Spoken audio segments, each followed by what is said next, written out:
Yes, that would be correct, since Jesus was crucified on Nisan 14th, which was the 22nd. That means his resurrection would be on the 24th, or Nisan 17th, which begins at sundown on April 24th and goes through to sundown of April 25th. So this Monday, April 22nd, Jesus was crucified around 3 p.m. on Nisan 14. And then at sundown this Monday, we moved into Nisan 15th. By 12 a.m. on Nisan 15th, or April 23rd, the final plague, the plague of the death of the firstborn in Egypt, went throughout Egypt.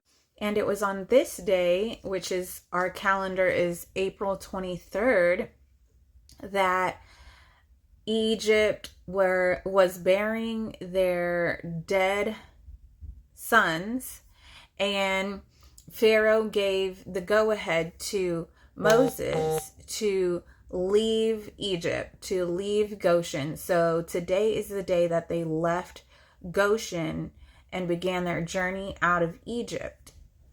So this coming Monday is going to be the day that they crossed over through the Red Sea.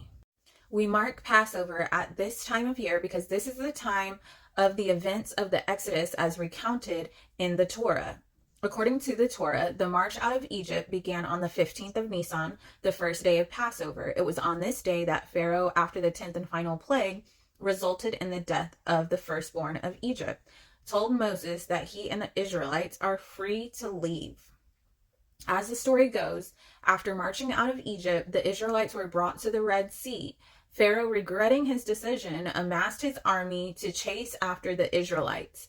Facing a vast body of water in front of them and an approaching army behind, the Israelites appealed to Moses and God for help. Moses and God then split the Red Sea in two, allowing the Israelites to cross through on dry land and drowning the approaching army. It is the climactic moment of this epic story of liberation and redemption. The traditional anniversary of the crossing of the Red Sea is the 7th day of Passover, which is Monday, beginning Sunday night.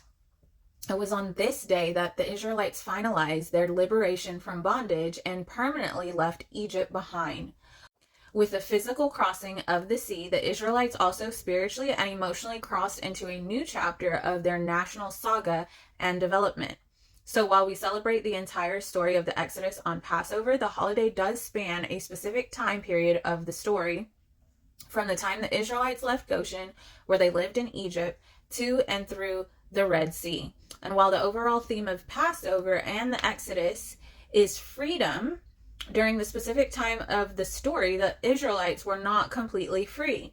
The emancipation had been proclaimed, but they were still in Egypt. It was only after crossing the sea that we can say they were truly out of Egypt. Thus, while we look at Passover as a celebration of redemption and transformation, it is also a marking of that liminal and dangerous period of in between on the way to that redemption and transformation. Passover marks that period between leaving what one knows and approaching what will be known. Passover marks that necessary period of transition that bridges enslavement and emancipation. So this Thursday, April 25th, will be the 17th of Nisan. And there's some interesting things connected to this.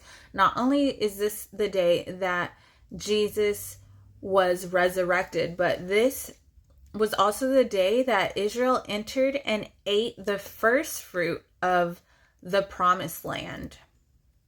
And Nisan 17 is also the day that Noah's Ark safely rested on Mount Ararat.